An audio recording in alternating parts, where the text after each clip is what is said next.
네, 여러분들의 돈 고민을 해결해드리는 머니인사이드 돈터뷰 시간입니다. 안녕하세요, 임민소입니다. 네, 안녕하세요. 저는 김민호입니다. 네, 안녕하십니까. 네, 안녕하세요. 소장님, 여전히 댓글은 안 보십니까? 네.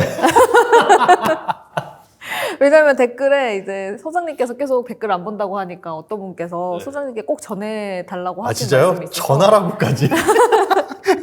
원래 뼈 때리려고 보내는 사연이니까 더 뼈를 때려달라고. 아, 진짜요? 진짜요? 아, 그런 알겠습니다. 댓글이 있었습니다. 네. 제가 아까 우리 방송 시작하기 전에 비방용으로 네. 뭐 욕을 한번 했죠.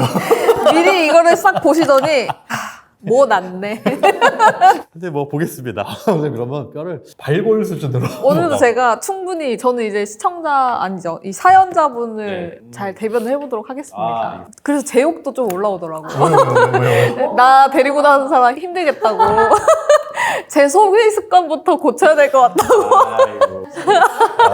이게 그냥 공감 능력이 뛰어날 뿐이지 실제로 임민수 아나운서님이 그러진 않아요. 어느 정도 맞는 부분도 있는데 알겠습니다. 저는 이제 제가 겪고 나서 이제 느끼는 바가 많았어가지고. 예전에 과오인 거죠? 지금은 아니고. 그쵸, 그쵸. 예. 자, 그렇다면 첫 번째 사연 가보도록 네. 하겠습니다. 자, 블랙님의 사연입니다. 제목은 40대부터 시작하는 노후 준비 막막합니다. 노후 준비는 보통 언제부터 해야 돼요? 이게 뭐 뒤에도 말씀을 드리겠지만 노후 준비라는 걸 우리가 별개로 생각을 하는데 절대 그런 게 아닙니다. 그러니까 우리가 하고 있는 모든 저축, 투자 이런 게 전부 다 노후 준비예요. 그렇게 보셔야 돼요. 그러니까 뭐 결혼하려고 나는 돈을 모으고 있어 라고 해도 결혼 자금으로 모은 돈을 다 결혼에만 쓸 수 있는 건 아니잖아요. 그렇죠. 마치 항공사 마일리지처럼 항공사 마일리지로 뭐 편의점에서 뭘 사 먹을 수는 없듯이 그거 용도가 있지만 돈이라는 거는 그냥 쓰기 나름이잖아요. 결혼하려고 모은 돈 5천을 모았어요. 거기서 아껴가지고 한 4천만 썼다. 그럼 1천만 원이 뒤로 어딘가 밀리겠죠. 그 돈으로 뭐 차를 사는데 보탤 수도 있고 그렇게 계속적으로 밀려가지고 남은 게 결국은 이제 노후에 쓸 돈이거든요. 그러니까 지금 아끼고 저축하는 습관, 뭐 투자해가지고 올리는 운용이익 이런 것들이 전부 다 그냥 노후 준비인 겁니다. 그걸 노후 준비를 어떻게 하지라고 따로 구분을 하다 보면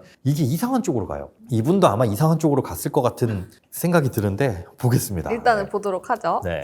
안녕하세요. 저는 서울에 거주 중인 42살입니다. 월급은 세후 310만 원 정도 받고 있는데요. 6년 전에 대출 2억 5천 정도를 받아서 구매한 마포구에 위치한 빌라를 가지고 있습니다. 네. 40년 만기로 대출을 받았다고 합니다. 현재 시세는 5억 정도고요. 빌라 구매 시에 부모님께 1억 5천을 빌리고 제가 모은 돈 1억, 개인 연금저축 1,500만 대출 포함 그거를 넣었다고 합니다. 나름 열심히 적금을 들어서 집도 샀는데 지금 나이는 42살이고 또 결혼도 안 했다고 합니다. 네. 일단 지금 결혼 계획은 없다라고 네. 말씀을 해주셨고요. 안 하시는 건가요? 하려고 하시는 마음은 있는데 계획은 없다. 계획은 없다. 계획은 없다. 그리고 차도 안 갖고 있대요. 차도 없고 따로 모아둔 돈도 없고 평소에 음주나 해외여행 등으로 돈을 너무 막 쓰고 살았나 싶어서 고민이 됩니다. 아, 이게 진짜 술을 마시면 돈이 술술 새잖아요. 그렇죠. 분명히 내가 돈을 벌었는데 이게 술을 많이 먹으면 돈이 없어요.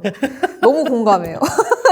코로나 시즌에 비상장 주식에 투자했다가 상장 폐지당해서 4천만 원 정도 날렸어서 그 이후로는 주식은 안 하고 그냥 적금으로만 모아서 빌라를 구매했습니다. 이것도 노후를- 이상한데요? 비상장 주식이라는 건 상장하지 않은 주식인데 이게 상장 폐지가 됐다는 게 무슨 말이죠? 그게 이상하게 아예 그냥 뭐 그 회사가 사라졌는지 어쨌는지 지금 시점에서 비상장 주식이라는 건가?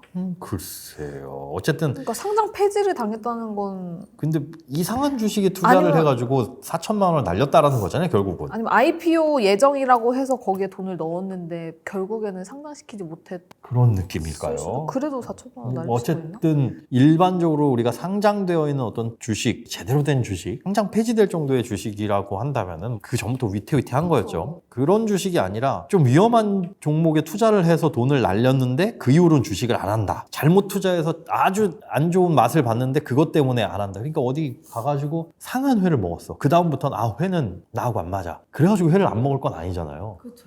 그래서 투자를 안 한다는 건 조금 안타깝네요. 무서워서 안 할 수는 있을 것 같아요. 노후를 대비해서 요즘 유튜브 보면서 퇴직연금도 뒤늦게 이번 연도부터 넣기 시작했는데 제가 다른 사람들에 비해서 너무 뒤처진 것 같아서 걱정입니다. 개인적으로 56살 정도면 은퇴하겠지 싶은 생각은 있지만 그 이후에도 된다면 일은 계속해서 찾아서 할 예정이고요. 노후에 가서 그래도 300만 원씩은 받고 싶은데 고민이 많습니다. 지금부터라도 돈을 어떻게 모아야 하는지 궁금합니다. 그리고 이때까지 개인 연금저축을 보험사에 그냥 현금 형식으로 넣었는데 이걸로 1,500만 원을 먼저 갚고 증권으로 옮겨서 ETF 투자를 할까도 고민 중입니다. 노후를 대비해서 어떻게 행동하면 좋을까요? 라고 보내주셨어요. 자산 먼저 볼까요? 네. 자산 보도록 하겠습니다. 마포구에 5억 시세 빌라를 가지고 있다고 앞서 언급을 해드렸고요. 네. 서울 강북구 출퇴근을 위해서 구매했다고 합니다. 그래서 차를 2억 5천 은행 대출이 있고요. 네. 고정금리 3.1%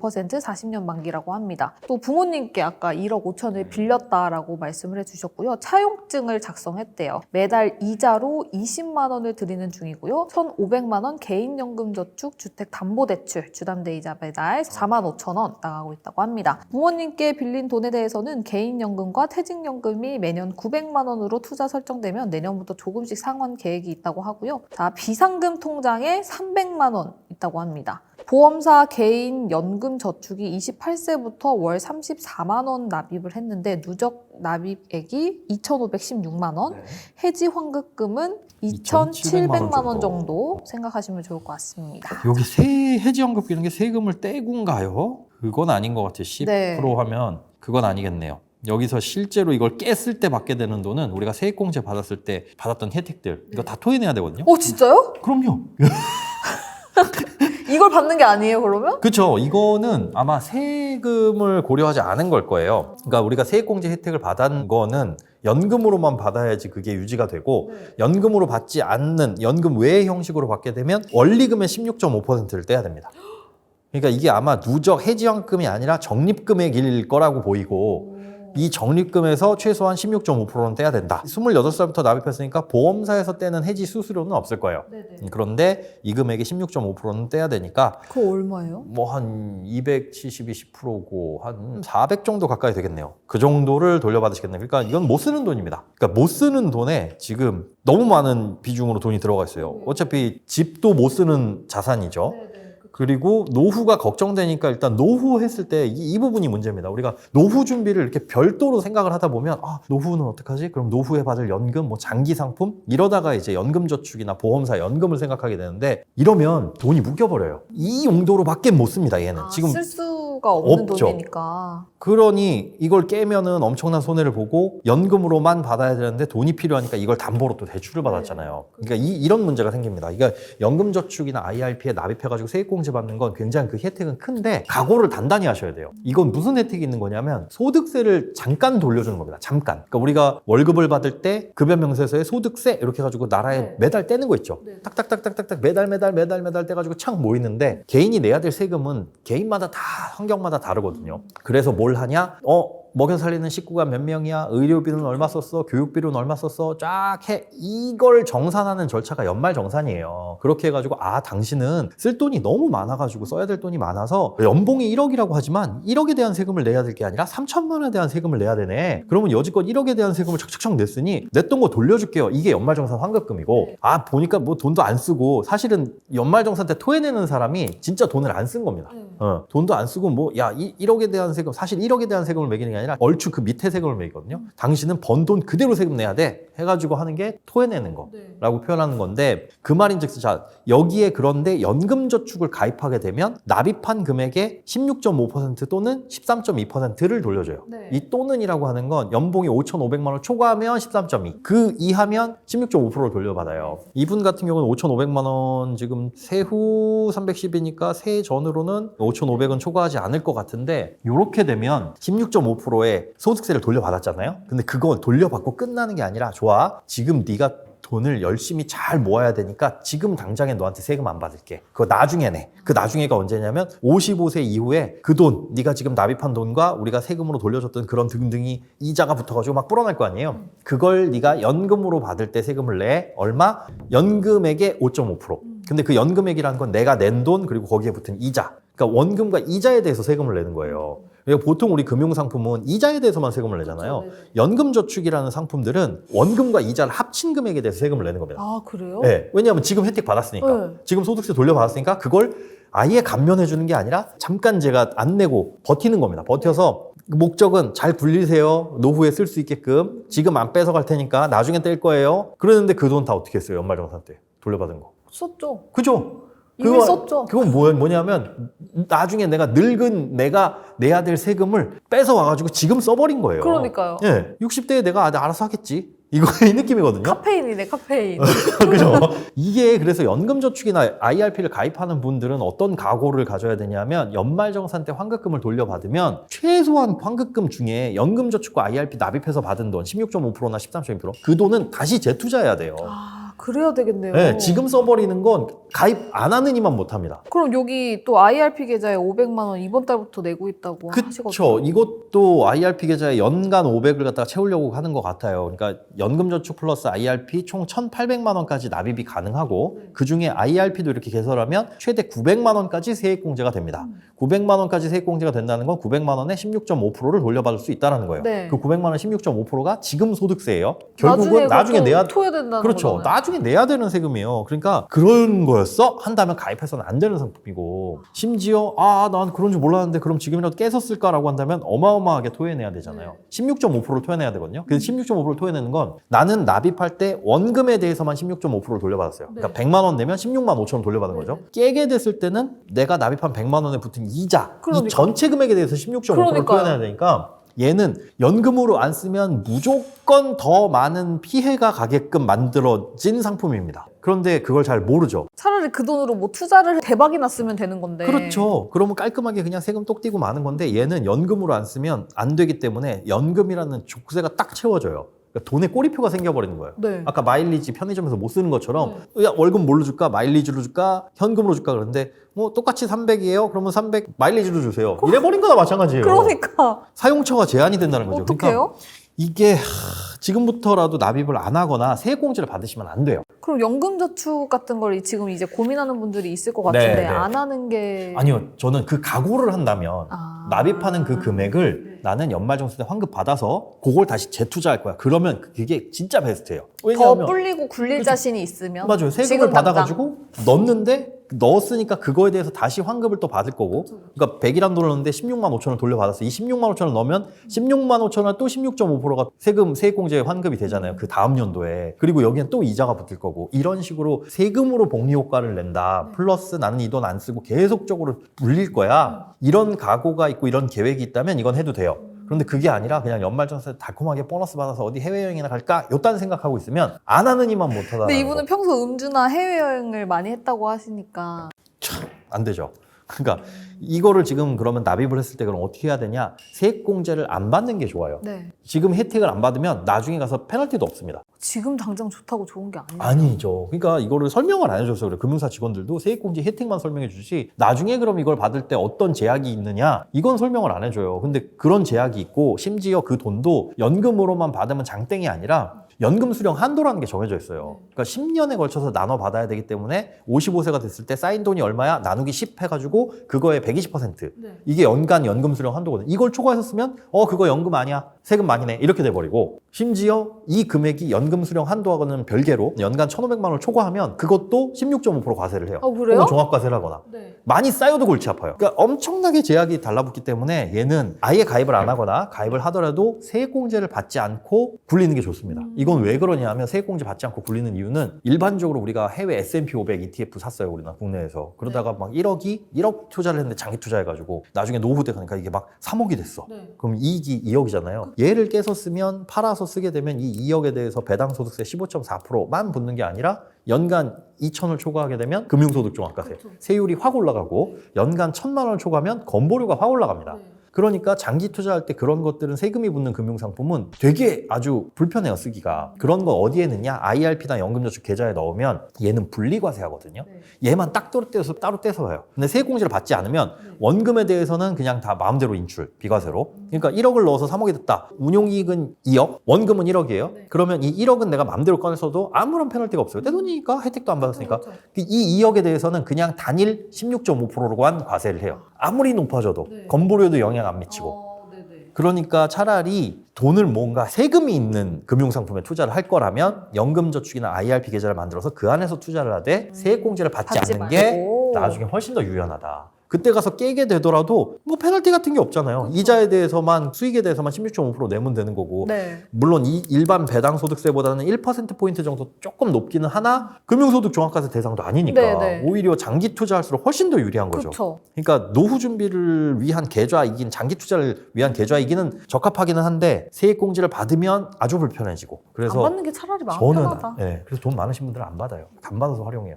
내 돈 가지고 내가 쓰겠다는데 이렇게 그러니까요. 껄끄러워지니까. 그래서 억울하지. 이게 노후라고 해가지고 연금을 생각해 버리다 보면 이런 문제가 생기고, 매달 300만 원씩 받고 싶다고 하셨잖아요, 이분. 그거는 돈이 쌓였을 때 그때 가서 내가 선택하면 될 일이에요. 우리가 지금 중요한 건 노후라는 시점에 가서 얼마나 많은 돈, 큰 돈을 모을 수 있느냐, 어떻게 모을 수 있느냐가 중요한 거지, 어떻게 하면 연금으로 받을 수 있지는 그때 가서 그냥 잘랐으면 되죠, 내가 인출하면. 그리고 특히나 이거 연금저축 보험, 이건 답이 없습니다. 어떻게 해요, 그러면? 얘는 옮겨와야 돼요, 무조건. 그러니까 연금저축 보험은 공시이율이라고 해서 그냥 금리형이에요. 보험사가 정해놓은 변동금리 상품입니다. 네네. 근데 여기서 수수료 떼고 못 떼고 하다 보면 실질적으로 물가 상승 극복도 어려워요. 사실은 돈이 녹는 거죠. 여기서 빨리 연금저축 보험에서 연금저축 펀드로 움직여가지고 이거는 이제 투자를 하셔라. 그리고 투자에 한번 대이신 적이 있는데 이런 거 말고 그냥 지수형이라도 하세요. 근데 ETF에는 투자할 계획이 있으시다고. 그러니까요. 차라리 ETF 같은 걸로 뭐 종목 같은 거 뭐 이런 거 하지 마시고 뭐 S&P 500이나 이런 것들. 저는 그런 걸 추천드립니다. 알겠습니다. 근데 지금 자산 상황을 보면 네. 거의 투자하고 있는 게, 투자라고 해야 될까요? 부동산이 있는 거잖아요. 이런 투자 형태에 대해서는 어떻게 생각하세요? 저는 어쩔 수 없다고 봐요. 그러니까 부동산을 한번 매입하게 되면 내 자산 중에 대부분을 부동산이 차지할 수밖에 없습니다. 그렇죠. 워낙 큰 자산이고 이건 레버리지를 일으켜서 사다 보니까 그럴 수밖에 없는 거예요. 그게 점차 그럼 부동산 비중이 줄어드느냐? 비중은 줄어들더라도 이게 내 자산 중에 90%가 부동산이었는데 이게 뭐 한 60세쯤 가면 30%가 부동산이야. 이렇게는 안 돼요. 그만큼 현금 자산을 많이 모을 수는 없는 거니까. 그렇죠. 네. 그때 가서 부동산이 많을 텐데 그걸 이제 유동화를 어떻게 시킬 거냐를 그때 가서 고민하는 거지. 얘를 뭐 주택연금으로 받을지 아니면 집 규모를 줄여가지고 차익을 남길지 뭐 이런 것들이지, 부동산 비중이 크다라는 자체는 이상할 게 없고 당연스러운 겁니다. 당연스러운 거니까 뭐 걱정하지 않으셔도 되고, 지금 집을 사면 누구든 요 나이에 다들 그럴 수밖에 없어요. 그리고 42살이 늦은 거 아닙니다. 맞아요? 네, 늦은 거 아니에요. 그리고 부모님께 빌린 돈이 있잖아요. 1억 5천. 이제 개인연금과 퇴직연금이 매년 900만 원으로 투자 설정이 되면 내년부터 조금씩 상한 계획이 있다라고 밝혔는데, 부모님한테 갚는 거. 갚기는 갚으셔야죠. 근데 이자가 싸니까 네. 1억 5천을 빌렸는데 20만 원씩 들이면 연간 240만 원이잖아요. 그러면 뭐 한 2% 정도밖에 안 되는 이자인데 요 정도쯤이야 그냥 뭐 안 갚으셔도 된다. 안 갚으셔도 된다. 일단 부모님께 급한 건 돈을 아니다. 부모님이 갚아라라고 한다면 갚아야 되는데 그게 1번은 아니다. 뭐 부모님의 여유가 있으시다면 다른 거부터 해야죠. 그럼 일단 지금 당장 해야 되는 거는 보험사의 개인 연금저축을 펀드 쪽으로 바꾸는 거. 네, 일단 보험을 연금저축 펀드로 바꾸시면 이거는 깨는 게 아니기 때문에 연금저축 보험을 연금저축 펀드로 움직이는 거니까 전체 큰 연금저축이라는 테두리에서 벗어나는 건 아니에요. 네. 그러니까 막 16.5% 토해내고 이런 건 없어요. 그러니까 요 안에서 움직이시면 된다. 움직이시고 그러면 좋은 점이 뭐냐 하면 연금저축 펀드는 내가 자유롭게 납입할 수 있어요. 얘는 보험은 34만 원씩 내세요. 안 그러면 안 돼요. 혹은 금액을 줄이거나 그것도 보험사가 정해놓은 한도까지만 줄일 수 있는데 자유롭게 납입할 수 있으니까 금액도 내가 설정을 할 수가 있고, 그 다음에 나중에 내가 연금으로 이걸 받을 때도 연금액도 내가 자유롭게 설정을 할 수가 있어요. 지금 당장 해야 될 건 요거 움직이시고, 움직인 이 돈을 어떻게 투자를 할 것이냐, 그거 이제 고민을 하셔야죠. IRP 계좌 이건 어떻게 해요? IRP는 장점부터 일단 말씀드리면 연금저축 계좌는 펀드나 ETF만 투자를 할 수가 있어요. 그런데 IRP는 펀드나 ETF 외에도 다른 뭐 원리금 보장 상품도 있고 다양한 금융상품에 투자했을 때는 선택의 폭이 넓다는 장점이 있습니다. 그런데 더 치명적인 단점, 1번 선택의 폭이 넓지만 70%까지만 위험자산에 투자가 가능하다. 난 장기 투자할 거야, 주식으로 공격적으로. 이게 안 돼요, 100%. 70%까지만 되니까 그거 한도가 있다는 거. 두 번째, 더 큰 단점은 부분 인출이 안 돼요. 그러니까 사람이 살다 보면 막 1억이 쌓였어요. 그 중에 막 2천만 원만 급해. 그러면 2천만 원만 이렇게 살짝 꺼내 쓰거나 뭐 이럴 수 있잖아요. 이것도 묶이는 돈이구나. 손해를 보더라도. 네. 근데 얘는 그게 안 돼요. 깨려면 다 깨고 아니면 유지. 심지어 담보대출도 안 돼요. 그러니 IRP는 가급적이면 저는 이제 비추하는 편. 어제 딱 그 생각했는데 나는 IRP 계좌에다가 돈을 넣어볼까. 넣어보세요.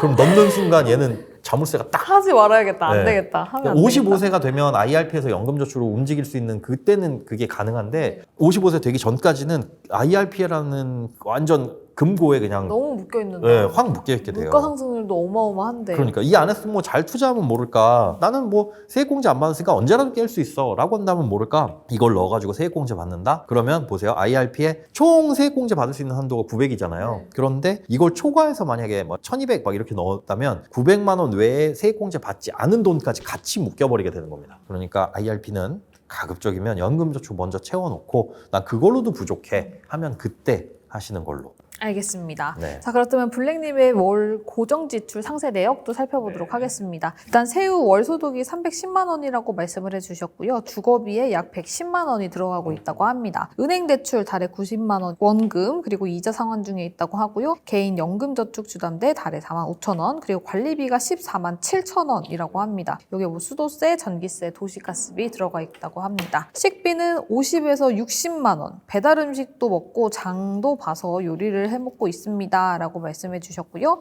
보험료는 15만 원, 보험 4개를 가입했다고 합니다. 교통비는 6만 원, 대중교통 이용해서 차량은 네. 없다라고 언급해 주셨고, 저축은 34만 원입니다. 28세부터 개인연금저축 월 34만 원씩 하고 있고요. 이거 봐요.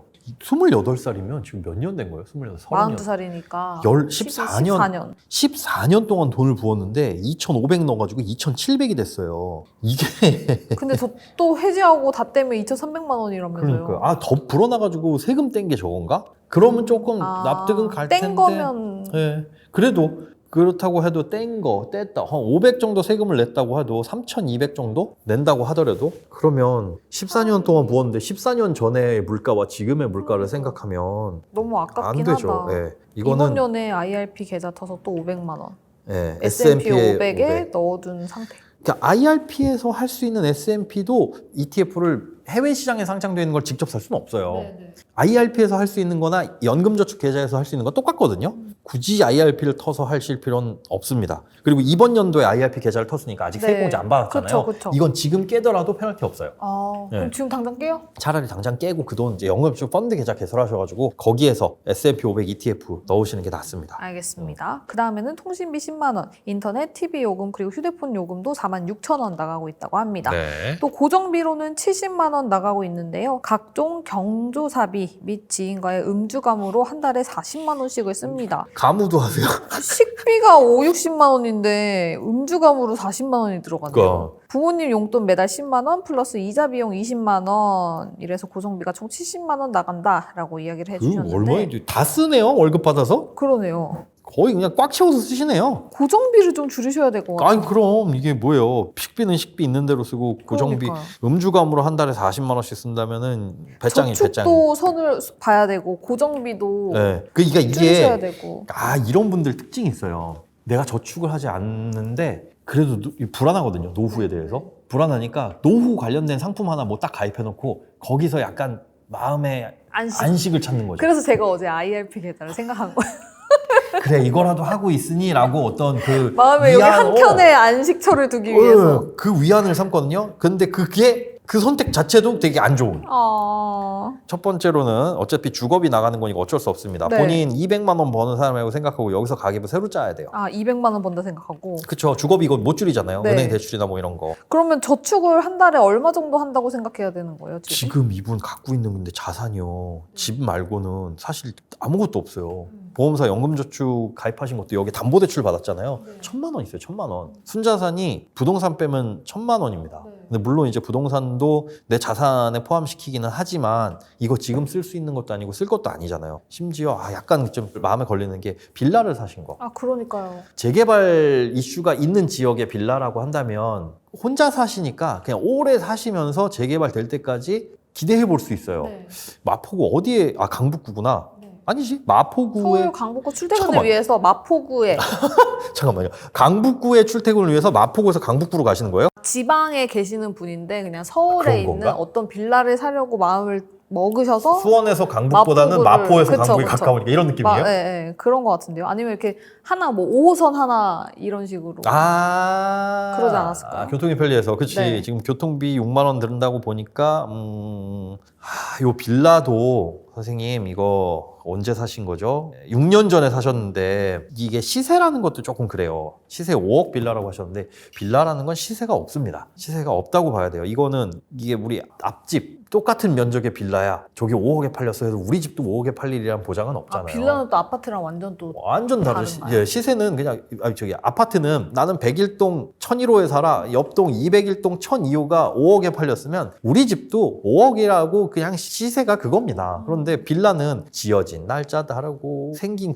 구성도 다르고 막 이러다 보니까 사실상 시세라는 거는 부르는 게 값이고 팔리는 게 값이에요. 질문을 좀 다르게 해야 될 것 같아요. 아까 자산을 가지고 있는 것 중에 부동산이 대부분에 있는 거에 대해서는 어떻게 생각하세요? 라고 질문을 드렸었는데 그게 아니라 부동산인데 아파트가 아닌 빌라를 가지고 있다라고 했을 때 죄송스러운데 이거는 안 좋을 것 같아요. 왜냐, 얘를 지금 6년 전부터 어찌 보면 그냥 거주의 목적으로만 하셨다고 하면 사실 필요는 사실 없는 거죠. 그 비용이 너무 많이 나가니까. 그러면 차라리 전세를 들어가거나 월세를 들어가는 게 그 비용을 훨씬 더 많이 아낄 수가 있을 겁니다. 보시면 지금 이자만 하더라도 부모님께 20만 원, 여기에 4만 5천 원. 그럼 25만 원 정도 거기에 플러스 은행 대출 지금 받아가지고 원리금 상환 중이지만 그 안에 대부분이 지금 이자거든요. 차라리 그럼 그 돈으로 월세를 살면서 목돈이 생기잖아요. 월세로 산다 그러면 보증금 찔끔이니까 그걸 투자했었으면은 이 빌라 가격이 올라가는 것보다 훨씬 더 가파른 상승. 차라리 내가 집을 투자의 개념과 거주의 개념을 같이 봤다면 네. 투자 수익을 낼 수 있는 걸 샀어야죠. 말씀 좀 조심스럽게 드릴 수밖에 없는데 이렇게 오랫동안 여기에 거주하시면서 주거의 목적과 투자의 목적을 달성하시려면 같은 가격에 오래된 아파트를 차라리 사시거나 아니면 싸지만 지금보다 컨디션 훨씬 안 좋은 좁은 뭐 5억짜리 정도의 빌라면 살기 불편하진 않으실 거예요, 아마. 그러니까요. 그러면 이거를 좀 팔고 네. 마포구에 사는 건 마포구- 구축이라고 해도 좀 너무 많이 안 돼요. 올라갔으니까 네, 불가능입니다. 조금 더 강 서쪽으로 빠져서 서쪽으로 빠지거나 아니면 아예 강북쪽으로 가버리거나. 거기서 이제 아파트를 구축 아파트 그렇죠. 그쪽은 이제 재건축 이슈들도 많은 아파트들이 있잖아요. 네. 이 가격대에 충분하거든요. 그러니까 그쪽으로 차라리 아예 가시는 게 지금 사실 수도권의 공급이 계속 되어야 하는데 될 곳이 없습니다. 어디를 해요? 맞아요. 종묘 앞에? 거긴 뭐 안 되겠네. 할 수 있는 곳이 없어요. 네. 그런데 계속적으로 집값이 오른다 이 들썩들썩 거리는 걸 잡기 위해서 공급 대책을 내놓으려고 하는데 그리고 막 궁여지책 끝에 나온 게 막 일기 신도시 특별법 이래가지고 용적률 올려줄게 하지만 이주 대책도 안 나오고 있고 결국은 재개발 재건축을 언젠가 할 수밖에는 없습니다. 그래서 투자도 감히 한다면 요 가격대 그리고 지금 차라리 이런 분들의 성향이라면 이거 술 먹는 거 끊으라 그래도 안 끊을 거예요. 그렇죠. 그 혼자 계시잖아요, 또. 아니, 근데 42쯤 되면 만날 친구가 없을 텐데. 다들 결혼해서 네. 요즘에 많을 수도 있어요. 갔다 와서? 갔다 오시는 분들도 많고 안 가신 분들도 많고 혼술 뭐 이런 거 즐기시나? 이거를 끊으라고 하면 습관이 됐게 끊기 어려우니까 차라리 여기서 대출을 더 받으셔가지고 아예 주택담보대출 내는 걸 그냥 저축이라고 생각하고 들어가셔라. 아파트 조금 더 비싼 걸 사시더라도 뭐 6억짜리 아파트 사더라도 지금 이분 소득이 310이니까 세후 뭐 150 정도면은 한 4억까지는 대출 받을 수 있거든요. 네. 근데 요 집 팔면은 한 2억 정도 나오게 되니까 한 6억 원 언저리의 아파트는 살 수가 있어요. 그리고 기혼이면 이렇게 대출을 LTV, DSR 풀로 받는 게 약간은 불안할 수 있어요. 왜냐하면 아이가 태어나고 이런 변수가 생겨버리면 저축을 못하거나 소비가 확 쪼그라들 수 있으니까. 그런데 미혼이니까 변수가 없어요. 이분이 갑자기 혼자 애를 할 거야, 뭘 할 거야. 그렇죠.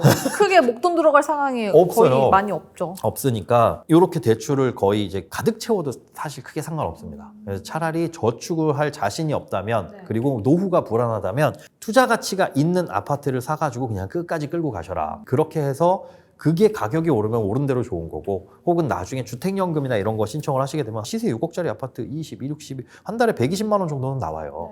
60세에만 신청을 해도 그럼 여기에 플러스 국민연금 하게 되면 벌써 막 200만 원대 중반 정도는 되네요. 본인이 모은 돈 찔끔 하게 되면 300만 원은 가져갈 수 있거든요. 그러니까 그렇게 엉망진창은 아니다. 일단 집 사놓은 게 그나마 다행인 거고 근데 집값이 올랐는지 어쨌는지 모르겠지만 안 올랐을 거예요. 5억이 빌라면. 그래서 요거부터 자 1번 연금저축펀드 바꾸는 거 2번은 요 빌라부터 처분을 하시고 아예 아파트로. 강북이나 강서 쪽 아파트 구축으로. 그렇죠. 가격대는 조금 올려서 충분히 가능하니까 그렇게 하시는 게 좋을 것 그래도 같습니다. 그나마 괜찮네요. 빌라를 가지고 있기 때문에. 이거 없었으면 아마 이분 음주 감으로 다 날렸을 것 같아요. 그러니까요. 베스트는 아니지만 그래도 괜찮은 선택을 하신 겁니다. 그리고 6년 전에. 식비 5, 60만 원 이것도 줄일 수 있을 것 같은데. 근데 음주 가무를 하면서 저녁밥을 먹잖아요. 둘 중에 하나만 해야 돼요. 그러니까요. 저녁밥도 먹고 가서 안주에다 술까지 먹으면 돈이 이렇게 2배로 들어가니까. 그렇지. 이걸 결국은 하나로 내 입으로 줄이시면 들어가는 게 되는데. 한 100만 원이라는 거잖아요. 그러니까요. 뭐야 하루에 그럼 얼마 써요? 3만 원을 쓰시는 거네? 하루에 그럼 얼마 써야 된다고 생각해요? 얼마 쓰세요, 하루에? 하루에요? 저 오늘은 먹는데 들어가는 거 저는 국밥집을 하니까 식비를 좀 줄일 수가 있구나. 많이 줄일 수 있어요. 순대 짜투리 남은 거 막 고기 막 이렇게 그거 법카 쓰는 거 아니에요? 아니 팔 수 없는 짜투리들 먹고 살고 있습니다 지금.